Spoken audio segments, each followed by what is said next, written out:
उलमा ने लिखा है, सीरत निगारों ने फरमाते 34 मरतबा नबी पाक को मेराज हुई है। कईयों ने पहली मरतबा सुना होगा, अहले इल्म जानते हैं। अवामुन्नास ए जेड़े सूरां ते तर्जां ते दौड़ियां ते माइयां दे शौकीन हो ना, वो नहीं सुन सकते। वो दौड़ियां माइयां वाले पासे तवज्जो होंदी, अल्लाह दे बंदे निकल आओ। 34 मरतबा मेराज नबी पाक अलैहिस्सलाम को। ये 34 मरतबा क्यों हुई? फरमाया ये जो कहते हैं ना रूहानी है, ये 33 मरतबा रूहानी थी, ये 34वीं मरतबा जुस्मानी भी थी, रूहानी भी थी। समझ आ रही है मेरी बात की? तो आका करीम अलैहिस्सलाम को इतनी मेराजें अता की गई, वो ख्वाब में थी। और ये जो मेराज कुरान मजीद में बेअब्दही के लफ्ज के साथ है 15वें पारे की इब्तदा में, ये आका करीम अलैहिस्सलाम को रूह माल जसद, रूह माल जिस्म, जागते हुए बेदारी के आलम के अंदर महबूब खुदा सल्लल्लाहु अलैहि वसल्लम को यह मेराज अता की गई। और याद रखिए नबी अस्सलामु अलैकुम वरहमतुल्लाहि वबरकातुहू।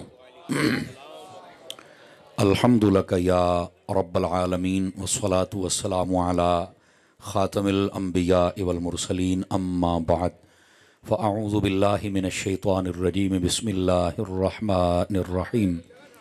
क़ाल अल्लाहु तबारक व तआला फ़िल क़ुरआनिल मजीद वल बुरहानिर रशीद, सुब्हानल्लज़ी अस्रा बिअब्दिही लैलन मिनल मस्जिदिल हराम